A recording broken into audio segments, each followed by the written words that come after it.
等我睇我去到邊度先。呢版係㗎啦 ，OK。第二版。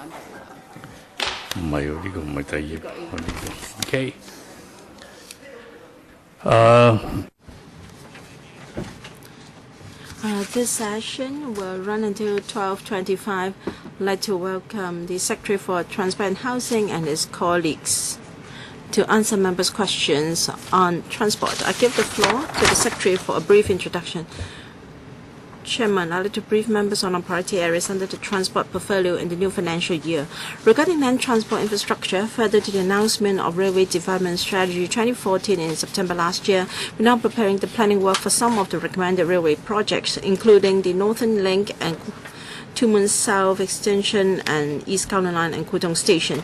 We're implementing large-scale road projects, including Two Moon Chat-Lap-Kot Link, the Central Wan Chai Bypass, and Island Eastern Corridor Link, and the widening of Tolo Highway and Fanning Highway, as well as related local projects of the Hong Kong-Zhuhai-Macau Bridge, namely the Hong Kong Boundary Crossing Facilities and Hong Kong Link Road projects. Projects under planning include the Central Kowloon Route, the Zhang Kwan O Lam Tin Tunnel, and the Zhang Kwan O Cross Bay Link, etc. We'll soon commence the public transport strategy study to review the overall strategic arrangements of public transport services. This is to enhance the complementarity amongst the various public transport services and their sustainability, while ensuring that the public can enjoy efficient services with reasonable modal choices. Meanwhile, we are considering the report on study of road traffic congestion in Hong Kong, which was submitted to me by the Transport Advisory Committee in December last year, and will respond to recommendations once it is in a position to do so. As regards expanding the Hong Kong International Airport into a 3-runway system, the Airport Authority has put a financial plan based on the joint contribution principle. It proposes to finance the project through the use of internal funds, borrowings, and charging the users. The government agrees that this approach is more equitable and reasonable than direct government funding out of general revenue received from taxpayers. In light of the comments from the government and public, AA will considering the proposed charge level of the airport construction fee to be collected from departing passengers, and AA will announce the revised financial arrangement, the related financial information and economic benefit analysis in due course. The government will fully cooperate with the work of the subcommittee on 3RS project to be set up in the council and brief LegCo on issues relating to the project. In addition, we're now considering the establishment of a consultative committee so as to allow the key stakeholders to monitor the 3RS project together. On port development, the release of the study on the Strategic Development Plan for Hong Kong Port 2030 in December last year proposes recommendations to strengthen the existing port facilities to enhance the competitiveness of Hong Kong Port and to meet the forecast growth in cargo throughput up to 2030. The government is reviewing the allocation and management of port backup land in the vicinity of the Kwai Ting container terminals, and proposal will be settled in a document for industry consultation in due course. The development of high-value added maritime services, including maritime law and arbitration, shipbroking, finance, and insurance, will be one of the priority areas of work. Last year, the Transport and Housing Bureau commissioned an expert study to look into the organization and scope of work of the proposed new maritime body, and the expert study is now in the final stages and will consult LegCo and the industry.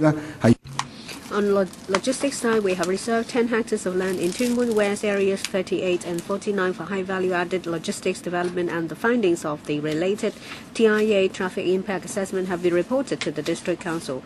We'll continue to follow up with the district with a view to releasing the site to the market ASAP. On marine safety, the Marine Department MD has implemented the first phase of improvement measures, including enhancing lookout by crew, the provision of a master list, review of minimum safe manning scale, improving signage and directives related to life jackets, and the requirement of fitting watertight door alarms in wheelhouse. Next, the MD will follow up on improvement measures relating to the installation of navigational and communication equipment, as well as provision of life jackets on passenger vessels, the training and physical fitness of crew, etc. Chairman, I would be pleased to answer questions from members. My secretaries and directors would also answer questions regarding operation and deployment of financial resources. There are 10 members who have signed up. 4 minutes each, question and answer included. Mr. Lo Wai Kwok. Thank you. My question is in relation to 104, reply number. It's about logistics. The land required And you talk about 10 hectares in Tuen Mun West that is set aside for logistics development. And I think no matter what I ask, the government will talk about this site. One of it is in area 38, which is 6.4 hectares, which is a larger site. There are difficulties encountered because currently it's used as a temporary filling station till the end of 2018. Well, I really sympathize with you because you can't do anything without the necessary ingredients. There is a serious shortage of land for the development of logistics industry, and you've encountered a lot of resistance when it comes to reclamation. The filling station has hogged the site, so I don't know whether you can actually do it. In your reply, you also mentioned about brownfield sites. Well, now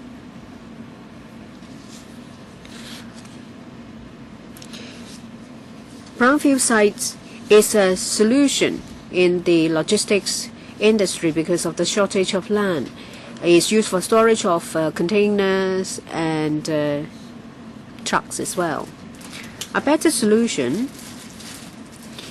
is a multi-story logistics center. There is one in Kwai Ting which is very popular. Container trucks can go upstairs to use the floors above ground to do their business. And it seems that the government has not put the money where their mouth is. I want to ask if they have any specific measures to resolve land shortage problems faced by the industry. Mr. Low has pointed out the crux of the problem. We have to identify sites for the development of the industry, and we have to relocate the users and operators of the sites that we plan to rezone. Say, for example, storage. The multi-story center is also one of our ideas. I will defer to Ms. Chan, the Deputy Secretary. Thank you.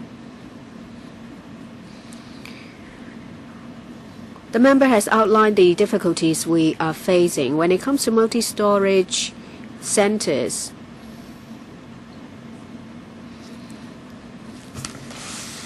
In the review to enhance the effectiveness of backhouse facility for ports, one of the ideas is to make use of multi-story centers to deal with storage, to vacate more land.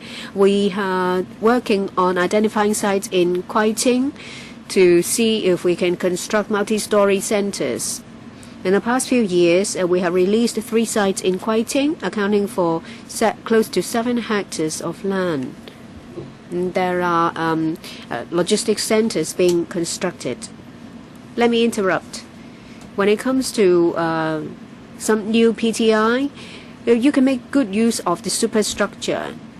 And when it's not put to good use, we find this a waste. Dr. Kokaki, I would like to ask about the 3Rs. Secretary, you were an academic and you were once a principal. But now I think you're more a gambler. It's outrageous this time because you have wagered the $141 billion and stake Hong Kong people's welfare on it. And a number of times we've been deceived. For the XRL, you said that there will be collocation and it should proceed immediately with no time to lose.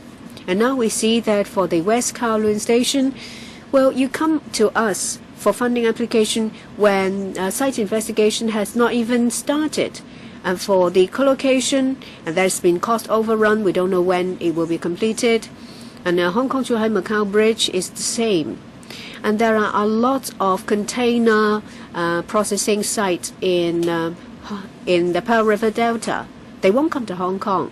And we have this one for 1 billion 3Rs. In 1992, the government said that, when it's constructed, there can be more than 82 flights.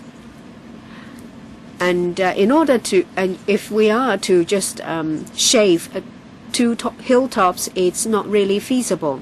When it comes to taking loans, KK Chan said it's none of his business.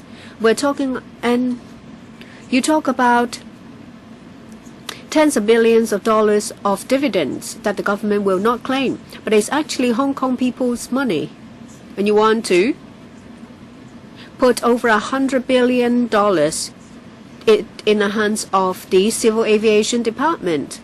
And we've recently heard a lot about the scandals of the department and of the Secretary General, of the Director General.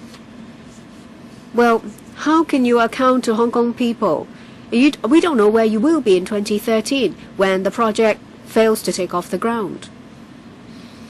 Secretary, well, I will not gamble heavily, just like what Dr. K.K. Kwok said.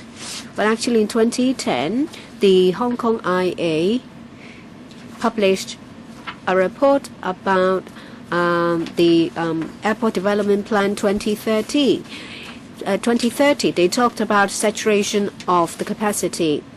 And in order to resolve the problem of the bottleneck, we need another runway.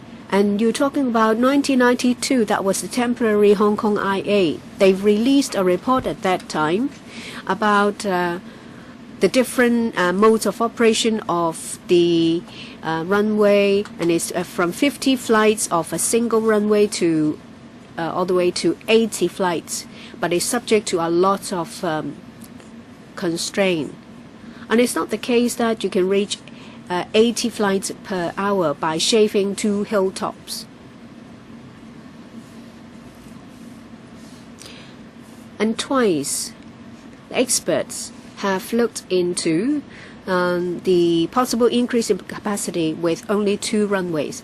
May I interrupt? If what you say is true, and if the agreement can be done, then why do you have to wait till 2023? Why not do it now if the agreement can really be implemented?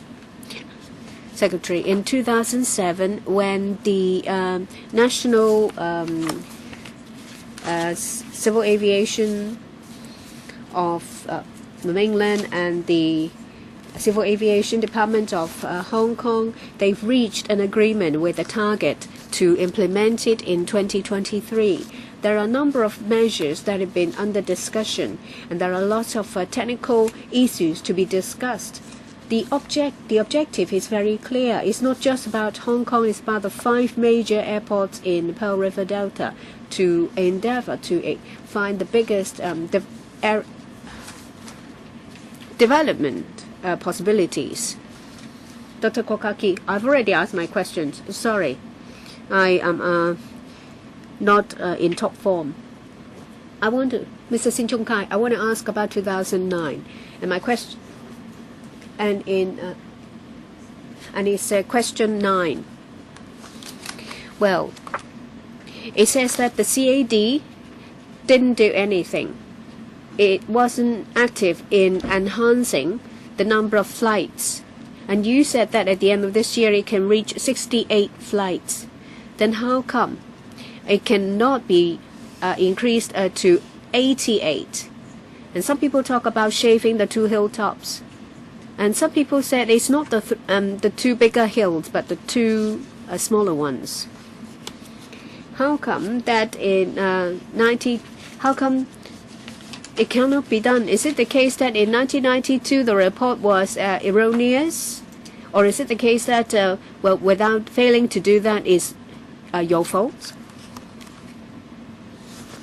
I would like to explain that in the new airport planning 1992, the 88 flights cannot be done. And in the 92 planning framework, well, because of the location of the airport, and is subject to the constraints posed by the number of hills, it cannot meet the requirement of the ICAO. That's why 86 flights cannot be reached. It's wrong to. It's a mistake to talk about the 2 hilltops, because by shaving 2 hilltops, when the plane takes off without the use of one engine, the ability for the flight to climb is undermined, and as a result, a lot of hilltops will have to be shaved so that flights can descend for the 2 runways. And in 1994, we have engaged some other experts to study the master plan of 1992, and they said that no matter what the mode of operation is for the 2 runways, the maximum number of flights was 63 per flights. And in 2008, the Hong Kong IA engaged Nets of the UK to reassess the highest capacity of the 2 runways. And at that time, they gave us some advice. They said that if we could introduce a number of measures, the 46 major improvements, we can increase from 46 to 68. And in the past few years, when it comes to improvement measures, say the air traffic controlled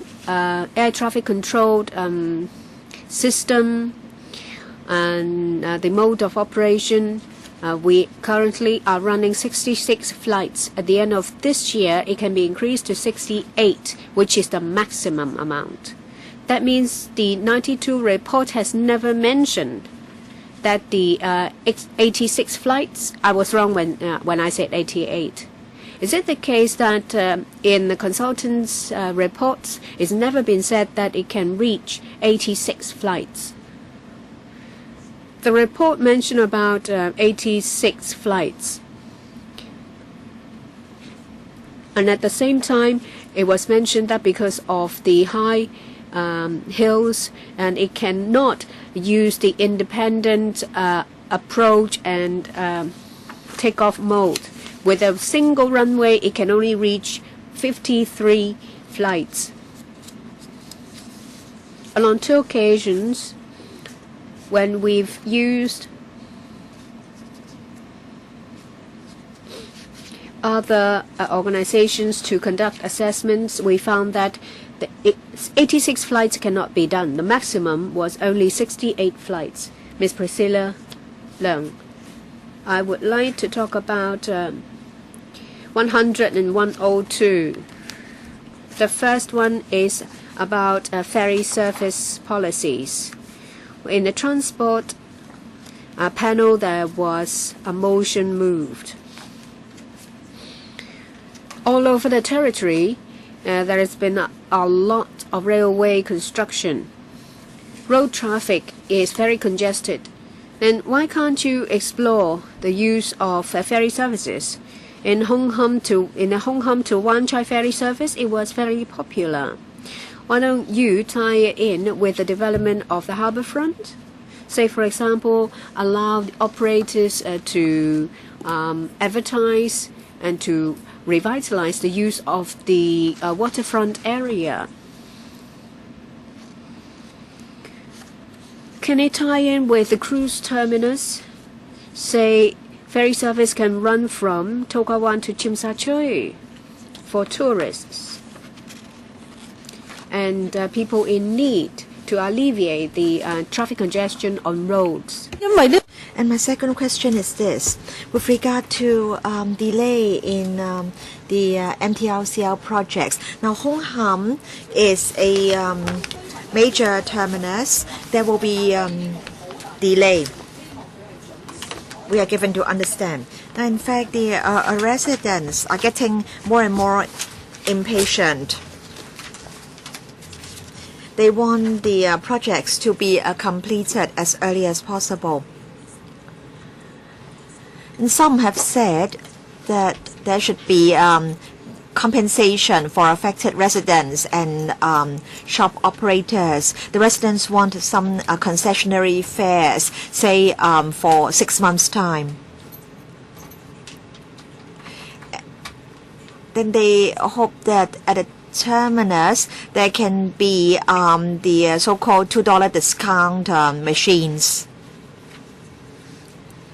Thank you. The government cannot instruct the MTRCL how to offer fare concessions to the traveling public, but I understand that the corporation does work out fare concessionary programs from time to time.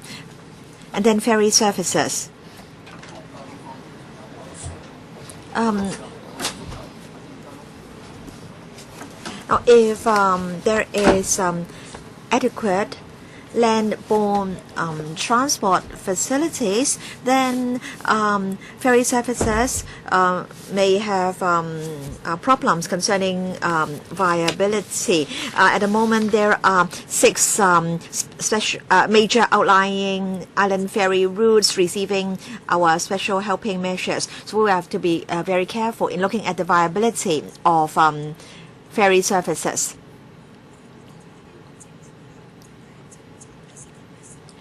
We hope that the government can provide assistance in terms of policies or resources when assistance is needed. You know, we all like the Victoria Harbour. The Victoria Harbour represents Hong Kong, and people like to ride on ferries, and also ferry services can supplement our existing, supplement our other public transport services. Now, concerning our ferry services, we are open-minded as to how the ferry companies can increase their non-ferry service-related revenue. Now, for example, the use of the piers, the operators do have a lot of flexibility. But then passengers have already shown the ferry companies their choices, and so 2 ferry routes have been terminated. Some have said that some of our ferry routes should also visit the cruise terminal, and we are looking at all these proposals. Mr. Wong Kwok Heng, I want to ask a question in relation to paragraph 2 of the Secretary's speech. And this paragraph is on railway development. I want to ask a question about the increase in railway service fares. The mechanism allows both upward and downward adjustments, but it seems that fares only go up and they do not go down at all. Last year, the MTRCL had a surplus of over $12 billion, and yet this year it is said that according to the mechanism, the fares will be adjusted by over 4%. So MTRCL can adjust the fares upwards despite its huge surpluses. The people are angry. So fares will only go up. Secretary, so what is your view concerning the substantial increase in MTRCL fares later this year? Will you try to freeze the existing MTRCL fares so as to provide some relief to the traveling public? And can the present fare adjustment mechanism be reviewed as soon as possible? Now, I think we should advance the review, or else the MTRCL can continue to rely on this mechanism to keep on increasing its fares. So I hope that, Secretary, you can take this opportunity to give Hong Kong people a responsible response. Chairman, in 2007, when the 2 railway corporations merged, the government and the MTRCL agreed on the fare adjustment mechanism to be included in the operating agreement. And under this mechanism, there can be both upward and downward adjustments. Factors that have to be taken into account include CPI movements and also movements in wages in the transport sector. So there can be both upward and downward adjustments. But then in the last few years, prices kept going up and the wages also went up. In 2012-2013, when the present term of government started its work, we had a discussion of the MTRCL. There was a review because it was promised that there would be a review once every 5 years. And we also we decided to impose a cap. And then we introduced a penalty mechanism for service disruptions and delays. Chairman, the Secretary should tell me whether the review can be advanced, and can he ask the MTRCL to freeze the present fares. According to the operating agreement, Chairman, there is a review once every 5 years, but if the two contracting parties in the government and the corporation agree that the review can be advanced, of course that can be advanced. And then concerning the proposed fare increases this time, the MTRCL will have to give formal notification to the government. We will urge the MTRCL to take into account public views. And we hope that the corporation can make the best use of its resources to try to improve its service to the public in respect of repair, maintenance, scheduling of trains, and procurement of trains. The government is the largest shareholder of the corporation. You don't need to heed the views of other shareholders. I hope Mr. Wong will understand that the MTRCL is a listed company. Yes, I know, but you are the biggest shareholder. You are the majority shareholder. I want to say that for listed companies, when financial returns are concerned, the majority shareholder cannot impose its will on other shareholders. Ms. Emily Lau, I want to ask a question in relation to the 3Rs. Some are saying that for the sake of economic development, the capacity of the airport has to be increased. But then there is a big outcry in society concerning the government's proposal. Over $140 billion will have to be spent on constructing the runway, and some say that the money in fact should be spent on housing, and we are very discontented because you are seeking to bypass this council. The secretary said that a subcommittee would be set up in this council, and he would cooperate fully with the subcommittee, and the government may consider setting up a consultative committee like what it did with the new airport project. But I think you should at least submit a resolution to this council for members to vote on. You should try to seek member support for the proposed way to go ahead with the runway project. Yes, there will be a subcommittee in this council, there will be a consultative committee, but you will be going ahead with your work. So how can you make sure that the government or the LegCo can have the opportunity to have a say in this matter? Chairman, I think we all agree that 3Rs is needed. The AA has to manage its finances prudently. It has to act in accordance with prudent commercial principles. It has to make sure that the investment will yield good return. And when the AA does its financing, if it can find its own way to do the financing, it will be better than trying to get money from government revenue. But what about bypassing the LegCo? We're not trying to bypass the LegCo, Chairman. Concerning the 3Rs, in fact, it was discussed in this council. For example, the environmental aspects. In the future, there will be ample opportunities for discussion. But then concerning the present proposal of financing, AA is going to rely on borrowings and charging the users. Now, we are going to set up a subcommittee, but I don't know when it's going to start its work. So is it that you'll wait till the subcommittee has done its work, has carried out or has conducted hearings, and then you will submit a resolution to this council to see if members support the resolution, and then, only then, will you go ahead with the project. Now, this infrastructure project will not be funded by the government, and so there's no need for government to submit a funding application to the LegCo, and so there is no need for a resolution to be tabled in this council. But then you have to seek LegCo support. You should go to LegCo saying that you intend to do this and do that, and you want to get LegCo support. Why can't you do that? Now, of course, LegCo can, in the subcommittee and in the full council, have debates on the 3RS. But I think that a vote should be taken in this council. Now, if you don't have enough votes, then the 3RS should not go ahead. You have to demonstrate that you respect this council. Do you respect this council? Chairman, I fully respect the LegCo Council, but under the proposed financing model, there is no need for a resolution to be passed by LegCo. But then concerning the 3RS, is it that you should first get LegCo's support before you go ahead? The AA has already gone through its procedures. For example, EIA and LegCo has had a lot of discussion on the 3RS, and in future LegCo will still have a lot of opportunities to discuss the 3RS. Mr. Frankie Yik.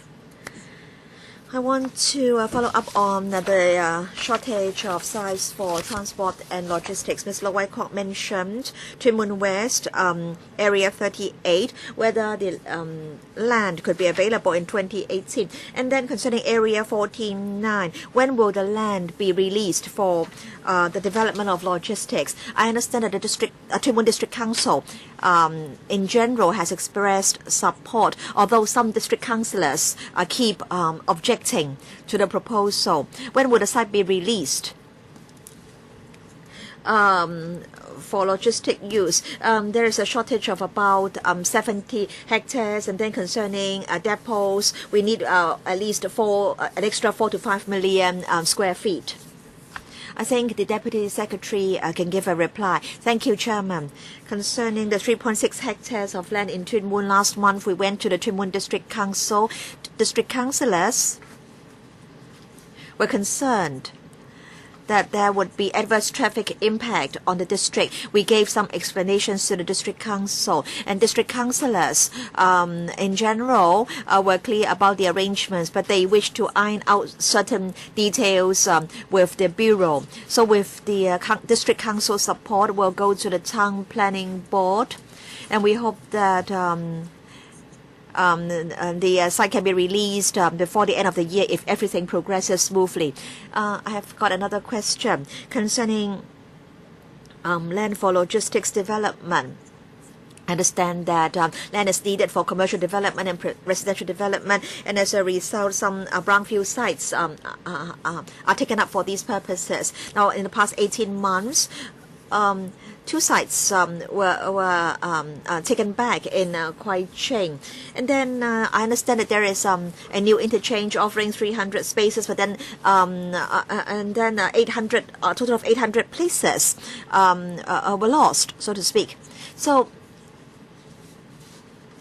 I want to say that the logistics industry will dry up gradually. We really need sites because we have an urgent need for sites for various types of development. And so we do have plans to release brownfield sites for development. But of course, we need to look at reprovisioning arrangements as well. My bureau and the Development Bureau are working very hard on this matter.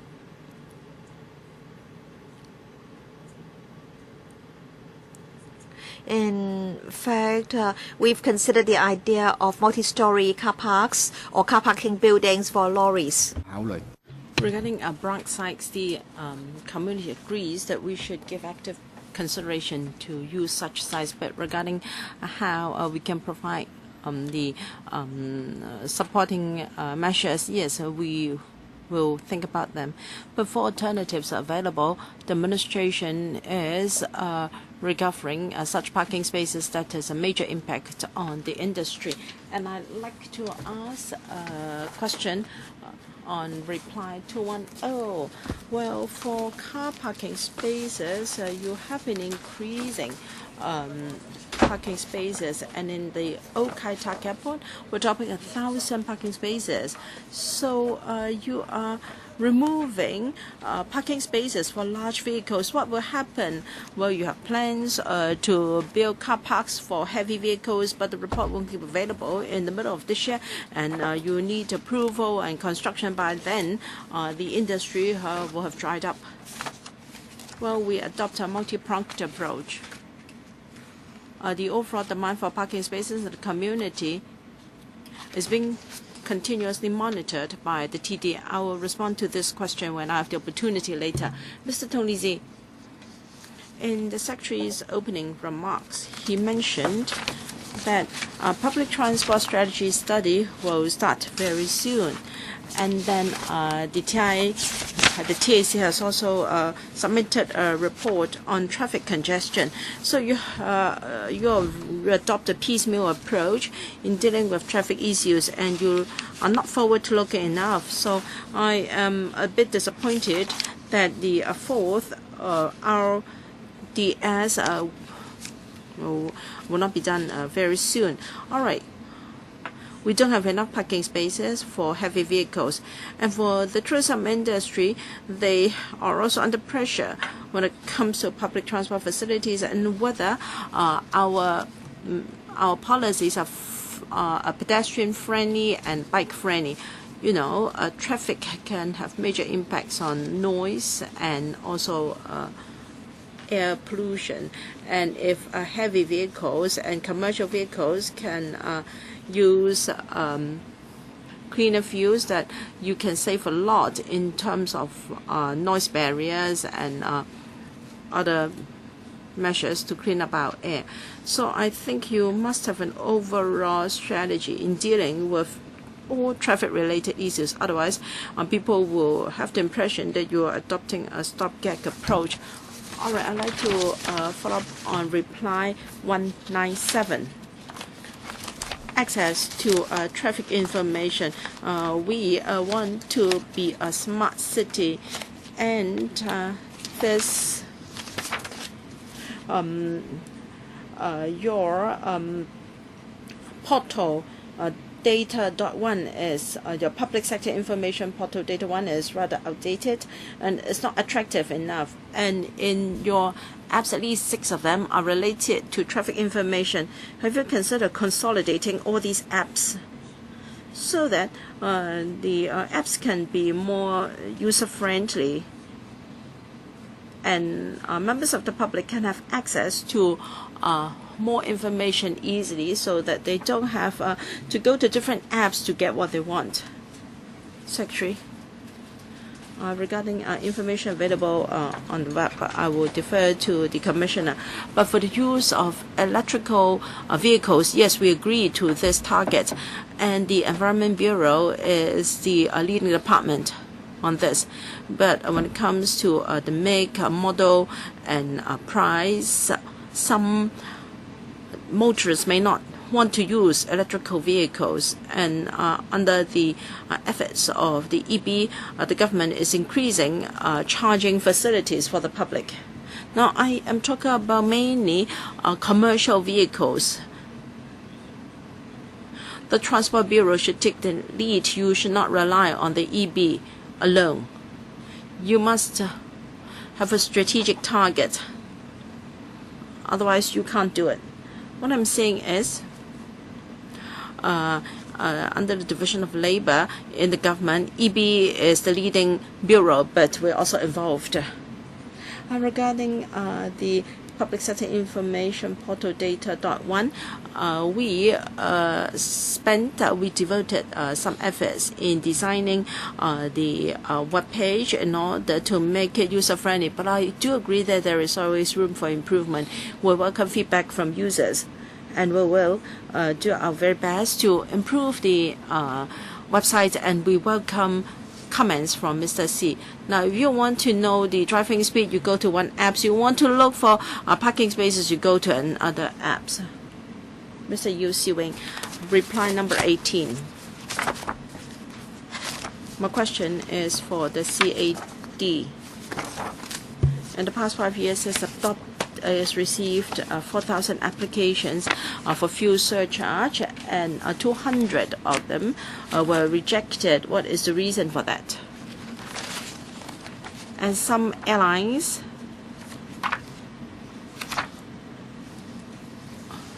may frequently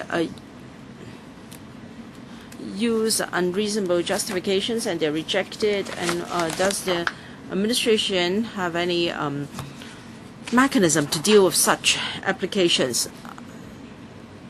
Can you please turn on the microphone for Mr. Low, Director General of Civil Aviation?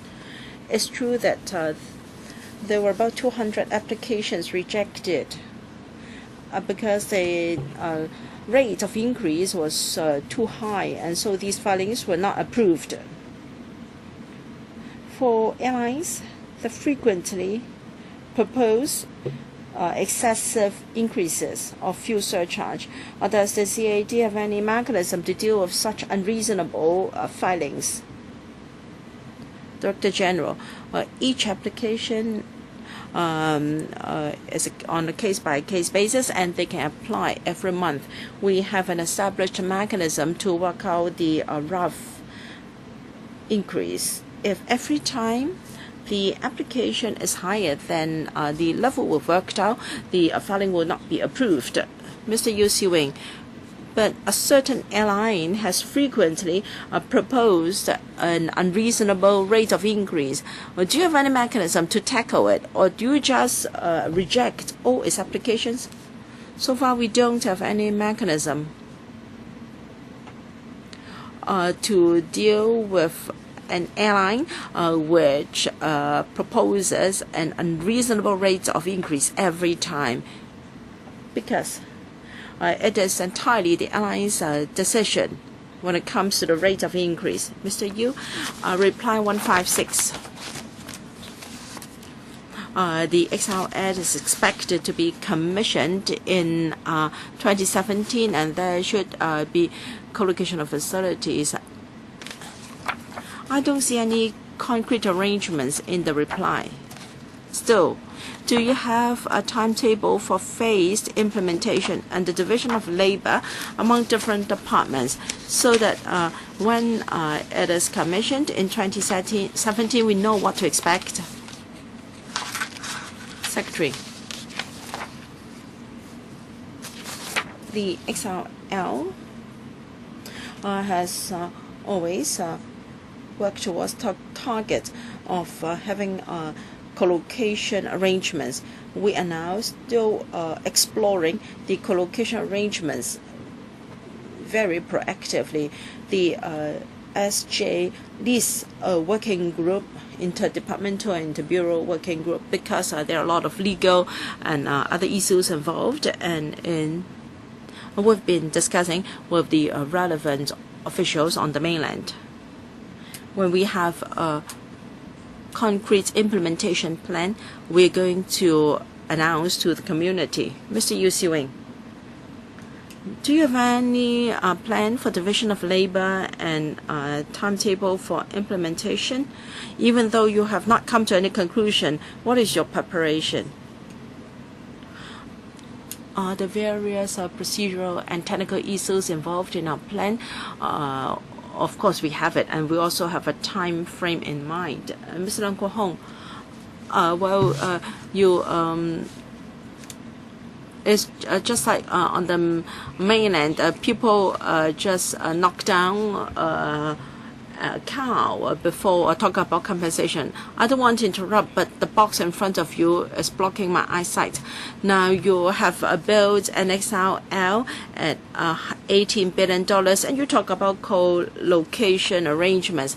Are you confident that you can come to a conclusion? But even if an agreement can be reached, it will be at our expense, at the expense of our interest. Well, there's a similar arrangement between the U.S. and Canada, but Canada is inferior to the U.S. So how is it different from the 3RS? The Baiyun Airport has got a third runway operating 10 extra flights per day. You ask them why? They say because it has to be used by the Air Force. So under one country, one system, Baiyun Airport, which is owned by a big consortium, cannot fully utilize the third runway, whereas in Hong Kong, how can we be sure that even before we have got any agreement on airspace, we can come to a favorable conclusion regarding the use of the third runway? No other places would do it like that, with the exception of Hong Kong. And Mr. Yik Chi Ming is even more ridiculous. There is always something new to learn here. Insufficient parking spaces, and that's at the expense of the logistics industry. Even though there aren't enough spaces, you build more roads to lead transport from the mainland to come to Hong Kong. If we had not called a halt to your driving scheme for vehicles from the mainland, what would have happened? There is the Lantang border crossing and commissioning of the Hong Kong Macau Bridge. How are we going to cope?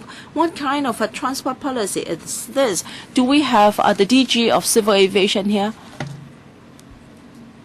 Can we say remove that Tai Chi room in your headquarters? Can that be done?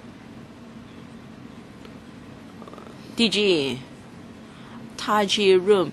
Yes, all senior officials can learn Tai Chi there. You're so slippery. When we ask you A, you answer B. So when it comes to transport, those railway links, the Northern Link, have asked you to do it long ago. Instead of doing it, you build the most expensive railway link in the world when co-location arrangements cannot be made. So you can, it's just like driving on a Ferrari and arrive at 2 minutes, in 2 minutes, and then you park your car and then spend a few minutes to get to another car. We ask the terminal of XRL not to be placed there, but you've done so where there is a very hard bedrock. MTRCL is charging us 5% in management commission, and it is going to cooperate with a property developer. Why don't you ask CRA to do it?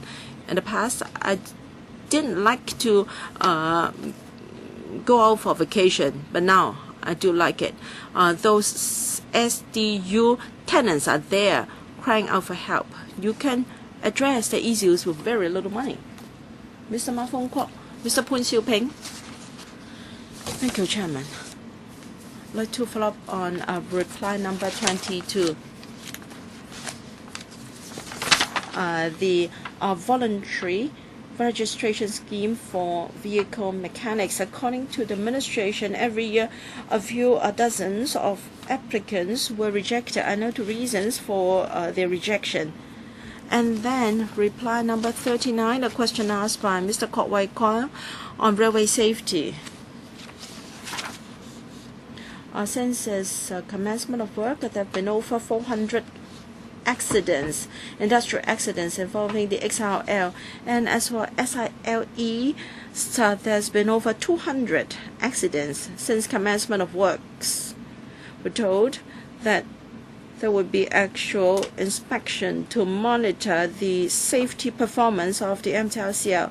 I'd like to know how frequent does the Highways Department inspect the workplaces, and what powers does the department have to improve safety? Another one is 201. Reply number is in relation to the complaints of Vehicle Examination Center. And 2012, only 3 cases of complaint. In 2014, it's jumped to 157. And the government has answered this. It says that it's about the computerization, which is going to be completed in mid-2015. Before it's completed, is there any way for you to reduce the number of complaints? Well, I would refer to the 3 departments to answer you. First, Director for EMS.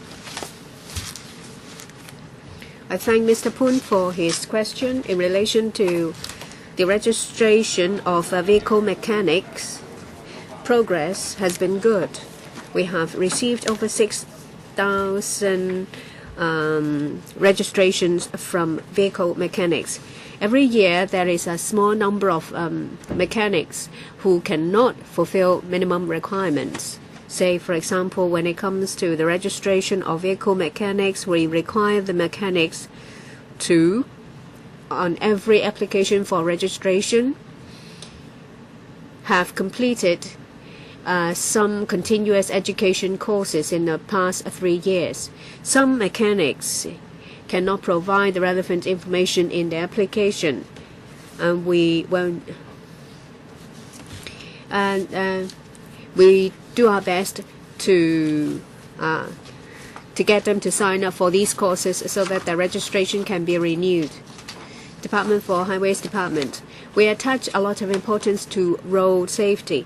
When it comes to the entrustment agreement in relation to the XRL, we require the MTRCL to follow the agreement closely. When agreements are signed with contractors, the MTRCL requires contractors to provide necessary safety equipment. And on the part of the MTRCL, they have the responsibility to supervise it. We engage consultants to conduct regular inspections. One of the areas covered is site safety. We attach a lot of importance to it. Every month in the meeting I chair, construction site safety is the first issue we cover. We urge the MTRCL to put in place improvement measures to improve the site safety. Ms. Wong, about vehicle examination centers, apart from the upgrading and improvement of the computer systems to enable car owners to know about vacant slots, and starting from 2014, we've been appealing to owners to not wait till the last minute to have a vehicle examination, because you can do so in advance by 4 months. For some centers, they have extended their working hours. For some, they work on Sundays as well. Director, I think a number of questions have been asked, so I think you should reply in writing. Next, Mr. Albert Chan.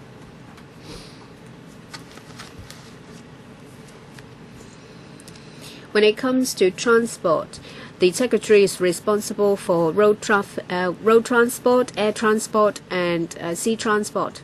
But when it comes to road transport, I think it's a disaster. There is the XRL, there is the fare adjustment mechanism, there is also the Lemma Island ferry disaster, and now for air traffic, there is the 3RS. And the CAD has been squandering money.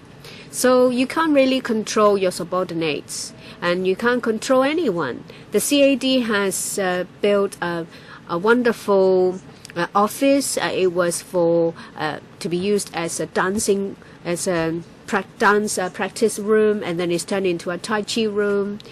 So the DG of the CAD can do whatever he wants using public money to give himself a luxurious life, whereas members of the public have to suffer from high transport fares. The NTRCL has over tens of billions of profit, and they still insist on a 4% fare increase. So, well, I'm not going to talk about housing, but when it comes to transport, I see that everything is out of control. Cost is out of control. Expenditure in the future will be out of control. The transport operators and the departments under your purview have all run amok. I give you some time to explain. I know that you haven't become a secretary for a long time, but I've been saying that you don't know anything about it. There will be more and more disasters. The directors are new, save and except the DG of the CAD. Well, for some others, I have never seen these directors follow anything about housing or transport, so I don't know how you can manage the different modes of transport under your portfolio. Well, taking the words of Ms. Chan, is not easy to manage air, road, and sea transport. It involves infrastructure, and it involves a lot of different things. Well, for these road, sea, and air traffic, it's more than that, because I'm also responsible for port and marine service. But that's why I said you don't know anything, because marine and port services are under sea transport. I may be the secretary, but I cannot direct people to do things about projects. But what about the Tai Chi room of the DG of the CAD? You can't control the operators, but can't you at least control your subordinates? Well, you don't have to mention about this, because it's being followed up by a subcommittee. I think Mr. Chan is actually talking about the audit report of the CAD on two issues. That is the new air traffic control building and the system. The PAC has released reports about the audit reports, and we are following up on these issues. Can you put a stop to the use of these rooms, at least? Mr. Wu Chi Wai. Mr. Albert Chan, your time has run out. Mr. Wu Chi Wai? Just now, the DG of the CAD has been saying that the dual runway limit in capacity is because of the terrain constraint and the models of flights. In 2030, well, there is a 2008 report on Master Plan 2030, Master Plan of the Airport 2030. It explained that there are three factors affecting the limit in capacity. First is the terrain, including Taimou-shan, Taiyu-shan, and Taitung-shan. There is the terrain constraint, and there is also because of the crowded airspace and the complexity in management, and also the different combinations of different models of flight. And in 118, you have used different terms. You talk about air traffic network that has limited the capacity. So I would like to ask, this term, network, compared to the previous report I've just mentioned, the one done by the UK company, that there is the crowded airspace and complexity in management. Does it actually mean the same thing? When the Secretary has been saying that the 2007 agreement is still effective, is it the case that when the third runway of Baiyun Airport in Guangzhou is constructed, they will stick to the airspace planning under the 2007 agreement? And well, if we actually go ahead with the plan of the 3RS, does it mean that the limitation of airspace is lifted because of the 2007 agreement, and as a result, capacity can be enhanced? Perhaps I would defer to the DG for the second question.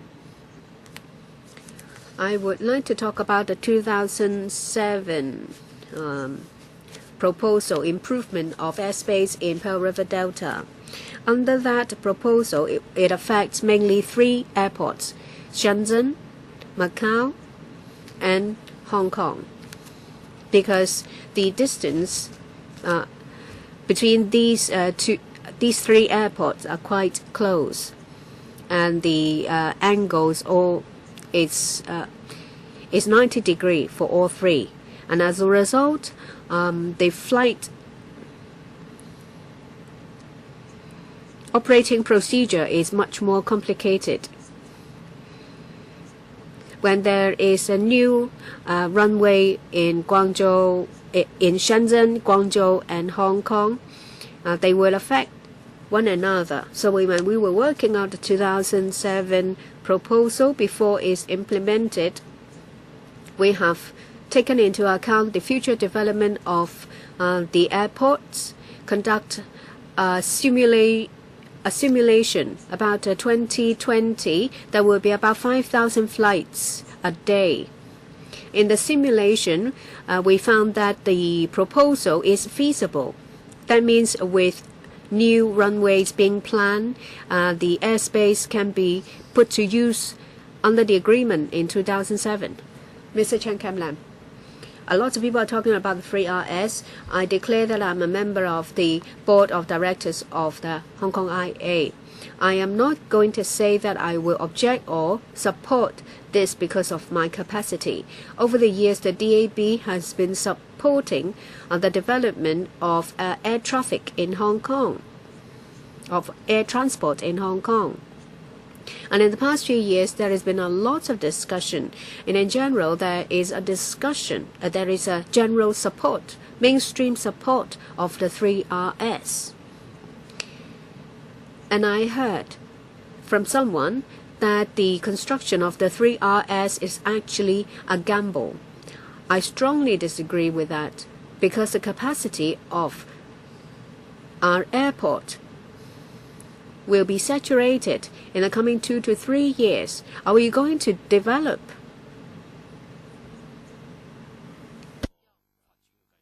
And this is a very important plan in our political reform. We are legislators. Some of them expressed support of the 3RS.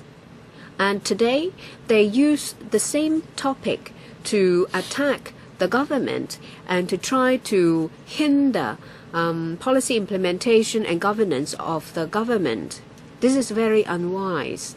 And I've also heard from some members that cargo handling in the Pearl River Delta is very good already, and there is no need for Hong Kong to do anything else. I think this was said deliberately. I'm not going to say that that person didn't know anything about the economy, but it was said deliberately so that Hong Kong will not move out of the bottleneck. I think that person only wants the worst for Hong Kong, not the best for Hong Kong. That's what I think. And I have a question for the Secretary. We see the reclamation in Wan Chai. Recently, there was a discovery of some debris of a sunk vessel. Some human bones and bullets have been extracted from the sludge.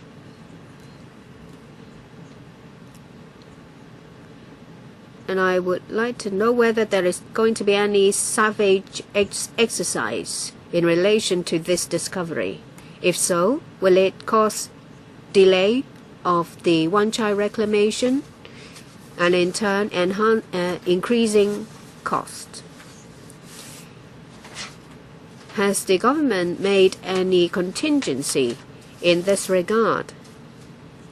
It's supposed to be commissioned in 2017. Do they have a backup plan? Secretary, yes, concerning the impact on road infrastructure, I'll ask the Director of Highways to give a reply. Yes, thank you. In the Wan Chai reclamation area, Mr. Chen is right. Some wreckage was discovered.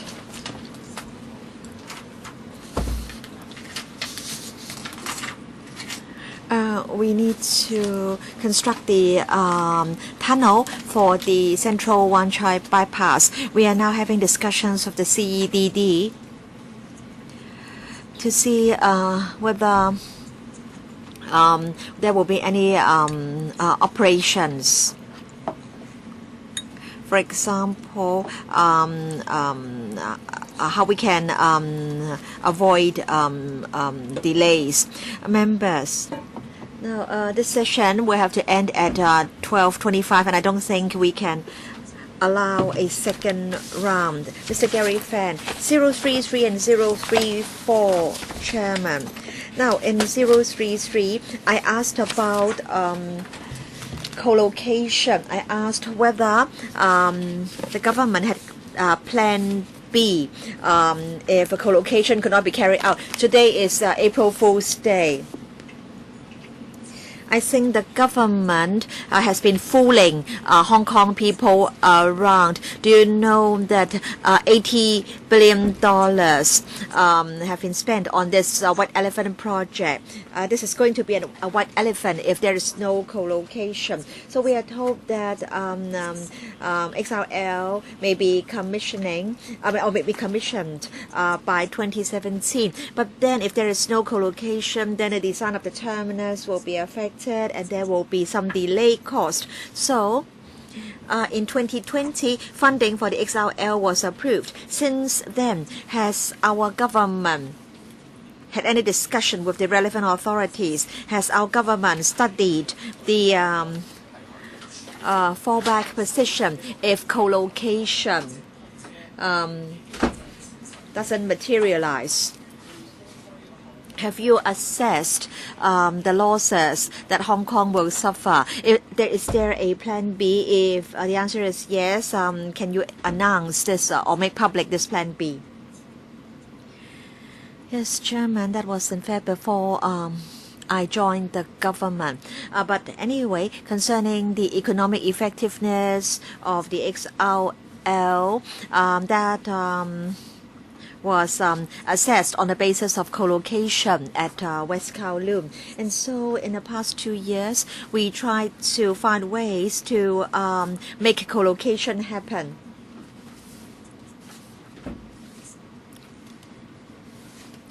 We need to iron out legal and constitutional arrangements because co-location has to operate within a one country, two systems framework. In other words, since 2010, there hasn't been any study or discussion on a plan B. Is that right? So there is no fallback position. Now I think Mr. Fan is asking us what is going to happen if co-location can't materialize. We're now doing our work in this regard. So is it that no study has been carried out? I think my reply is very clear, Chairman. I hope that Mr. Fan will not give a reply on my behalf. In fact, I made known my position very clearly. I want to clarify your reply. Yes or no? Is there a fallback position? Has there been a study? My answer is that we are working hard to make co-location happen. So I think the answer is no. No study has been carried out. There is no plan B. And then 034. It is said that the progress of the bridge project has been closely monitored. I asked whether there were meetings between the three places. But then in the reply, the secretary merely referred to what was said by Mr. Lee Chen-hong. So if the works can't be completed by the end of 2016, then when will the works schedule be revised? We really want to know how much the delay is going to be. Secretary. And so I've given the member this written reply. And in fact, in January, I gave a reply in the transport panel. Please give the reply in writing. Yes, Chairman. Ms. Ann Chang. I want to say this to the Secretary, Chairman. Sometimes I think that the workload of your bureau has been too heavy in recent years. There are so many projects going on, and I really do not know how your bureau can cope. And there are people like Albert Chan very self-centered, very arrogant, and people like him only emit negative energy.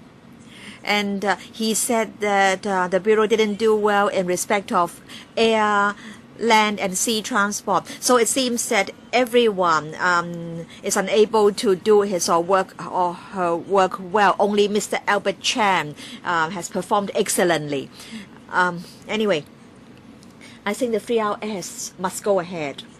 But I understand that there are different views in society. Some are concerned about whether we will be able to secure the necessary airspace. Some are asking why the cost of the 3RS is so high.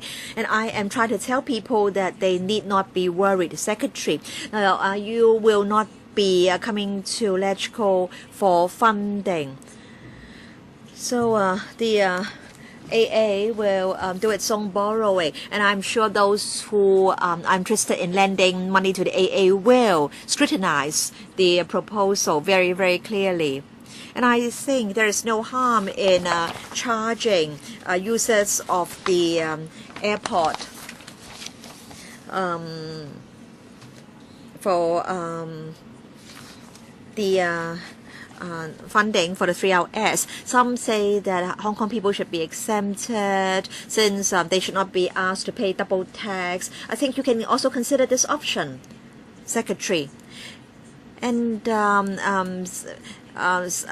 on, some people said that the cost would be over 200 billion, and then some say that it's 140 billion. I think the maximum should only be 80 billion. On the basis of present day prices. As we're talking about the reclamation, the area will be a few times the size of Kwun Tong. So please tell people clearly how much the cost is going to be.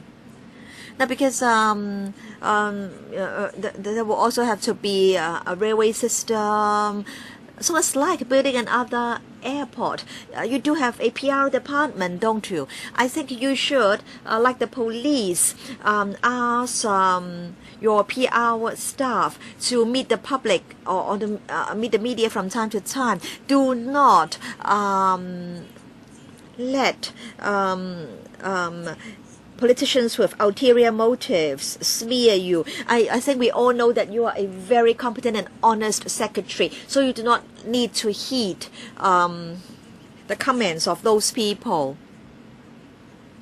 And then concerning the Civil Aviation Department headquarters, that venue is used only once a week. Do you know that CAD staff are working under very great pressure? They are responsible for air traffic control. So what's wrong with giving the staff a place to dance once a week during lunch hour? This is staff welfare. Is it that the public are all against providing such staff welfare to the staff of the department? Chairman, 108, 109. Let me ask my question. Now, colleagues, if you wish to talk, if you wish to exchange views, please do so outside the conference room. Please respect Ms. Mac's right to ask her question. Please quarrel outside this conference room, Ms. Mac. Yes, Chairman, thank you. 108. According to the Bureau's reply, with regard to the area near the Kwai Ching container terminal, how STTs for port backup will be dealt with, the Bureau says that the workload will be absorbed by existing staff resources. But then, as Mr. Yik has pointed out, existing resources simply aren't able to cope. do we have dedicated staff in the bureau to deal with STTs, parking spaces, and sites near the container terminal? And then it is said that a consultant will be asked to look at the possibility of providing a multi-story car park.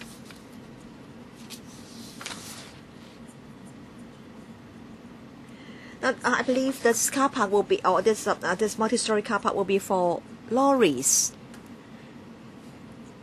And I think the level of rentals will have to be a key factor to consider. You know that some trucks are parked on the sites near CT9. Drivers have to walk for a long way, but they are still willing to do so.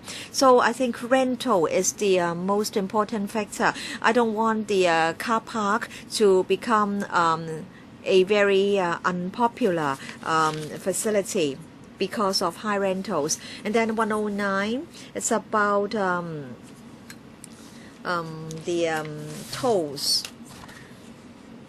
for the various expressways. Now, with regard to the Lantau Expressway or the Tuen Mun Chek Lap Kok link, can the tolls be scrapped?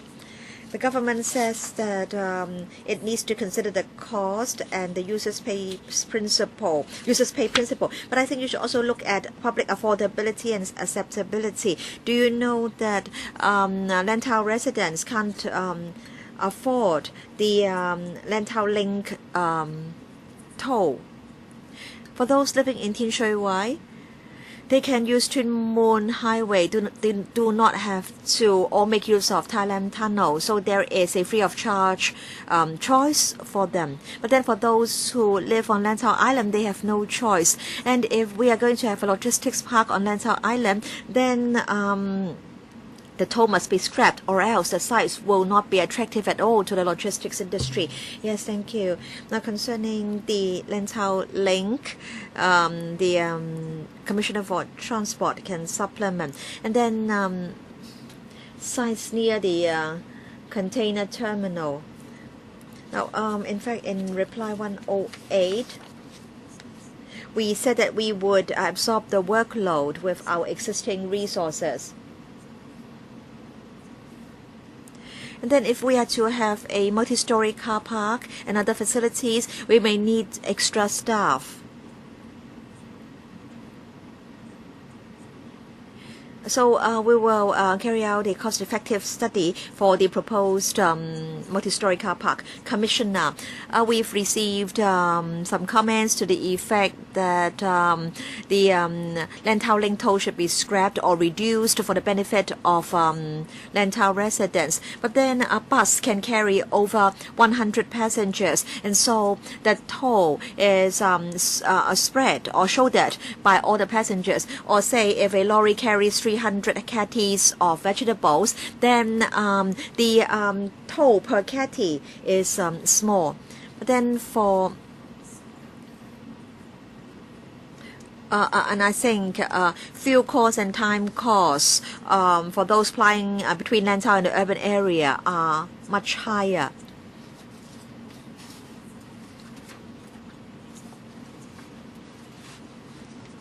I want to say that in fact the impact of the toll should not be very great. So we do not want to scrap the toll, but of course we'll take into account all the relevant factors. We have to abide by the users pay principle, and we can use the toll level to adjust traffic flow in the future. Dr. Eleanor Wong. Chairman, can the Secretary tell us categorically for the construction of 3RS, what role does LegCo have? Ms. Emily Lau asked whether LegCo would be bypassed, and the Secretary did not give a clear reply. In his speech, he said that advisory committee would be set up, and what is his relationship with LegCo? I mentioned that at the last economic service panel, and when the new airport was being constructed in the early 1990s, people with different backgrounds and stakeholders took part in the consultative committee. And I understand that LAGCO passed a resolution to set up a subcommittee to monitor the construction of 3RS, so we will cooperate. There is no question of us bypassing the council. Just like today, and at the panel and relevant occasions, we will give a full account of the situation as we know it to the council. So you will just come to consult us and you can decide what you want to do afterwards, right? When there are queries in the community, the administration must try its best to explain to allay concerns when it comes, whether it be impact on the environment or the cost and mode of financing. Some members asked why can't we submit the proposal in 2007, but as we all know, it involves not just Hong Kong but also China, the mainland, and Macau, and it contains information which may be considered sensitive by other parties, but we'll try our best to address your concerns. Dr. Nana Wong, for franchised buses, we know that the transport panel has an item on that. There are 7,000 franchised buses, or roughly that number, some serving as school services, some to carry tours and to serve hotels. We do not have any regulatory mechanism to control their fees and charges. As a result, schools have to rely on them for school services, but there is no regulation on charges, fees and charges. As a result, school services are so expensive. You may need to pay as much as $1,000 per month. And these coaches are not very willing to serve schools. So schools are saying that they cannot cope. We are charging over 1,000. We are extending free education from 12 years to 15 years. So while you can go to school free of charge, you have to pay more than 1,000 for bus services. Secretary, we do not regulate the fees of non-franchised buses, such as coaches, but we understand that the fees will be subject to demand and supply, so we'll keep an eye on whether there is sufficient supply. Recently, we know that some organizations have views on the TD planning to issue more non-franchised bus licenses. Commissioner, indeed, we are thinking of issuing new licenses of non-franchised buses with the endorsement for school service only. The industry has some views about this, saying that it may not be feasible. So we will give regard to the views of the industry as well as that of the education sector. Last month we had multilateral meeting. I think you have to defer to the panel. Yes, we have a panel meeting in April. Mr. Dan Capio, I'd like to follow up on Ms. Alice Mack's question. Bridges and tunnels built by the government would be charged on a cost recovery basis. But what about the Stonecutters Island Bridge? Is recently commissioned and construction costs was so high, and so is Tinka Appeal. How come for Lantau Link you have to charge residents of Tung Chung? Of course, you say that there's just a very small amount, but $1 saved is $1. Do you know that MTR has increased fares by almost 20% in recent years, and transport fares for Tung Chung residents is getting more and more expensive. In Tung Chung, if I travel to Kwai Ching, the fares are more expensive by 4.3%. If I go to Hong Kong Island, it's also 4.3%. Do you know the public transports are so expensive? It would not just affect the livelihood of the community, but it will also affect economic developments. You want to vitalize Lantau, but small companies do not want to go there. So can you review your charging policy for bridges and tunnels, including the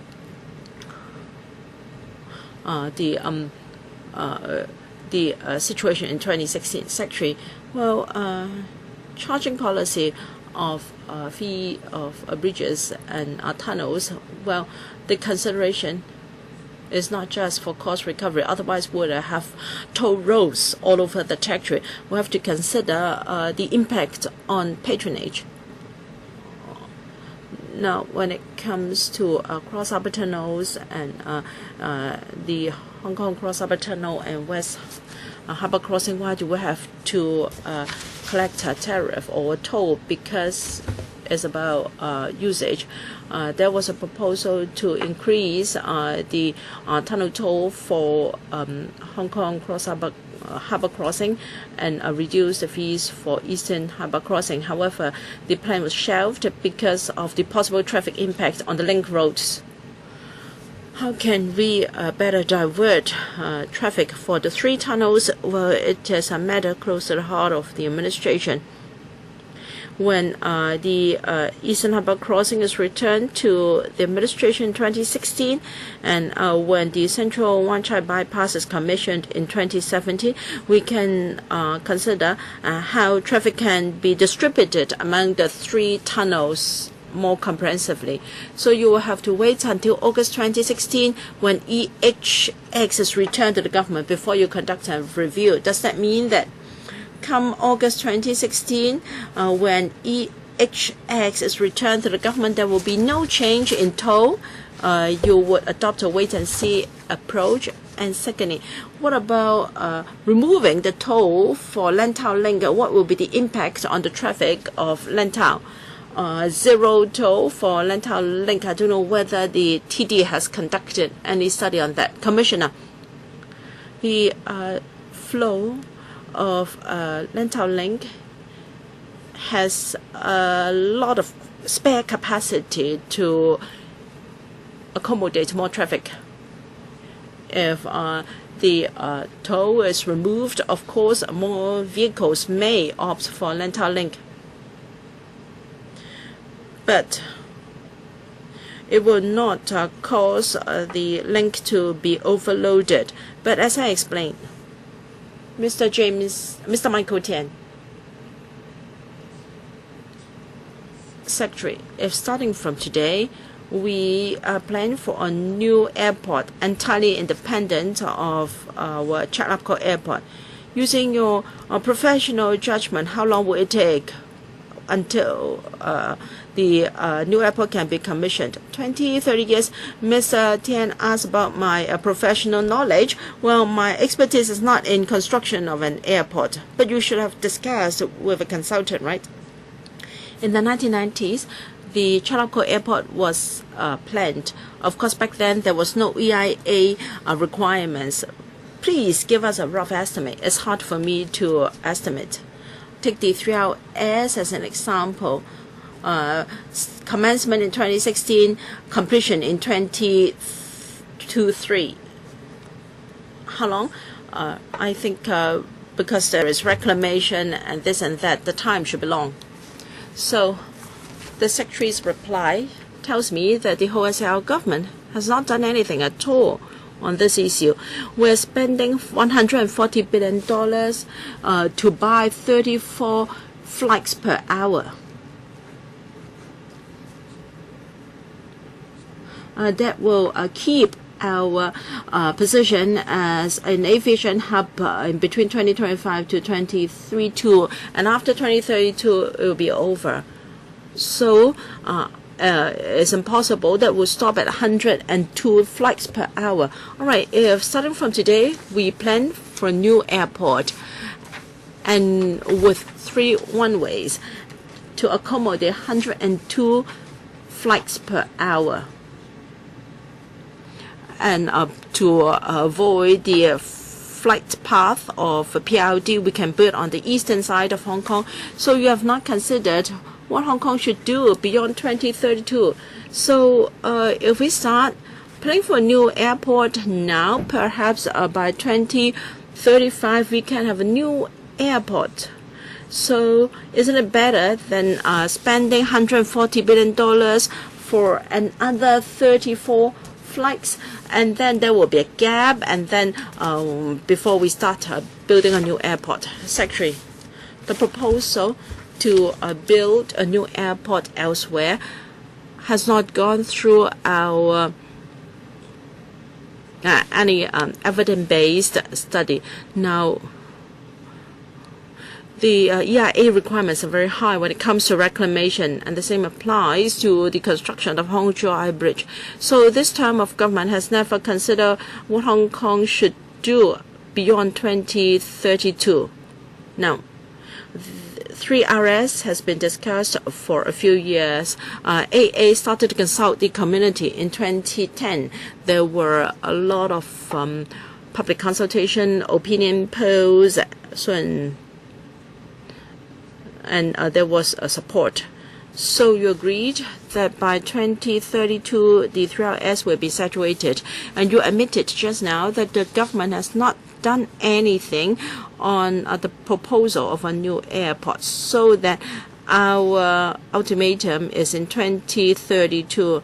I am a bit embarrassed to ask whether this is the behavior of a responsible government. I beg to differ, Mr. Tan. No, I am not targeting. This is not personal. You're saying that whether we need to plan for a second airport. Now, if we don't even consider 3RS and consider a new airport, we'll be putting the cart before the horse. But if you start to think of a new airport now, perhaps it can be completed by 2030. We'll end this session here, and the PM session will start at 2 p.m.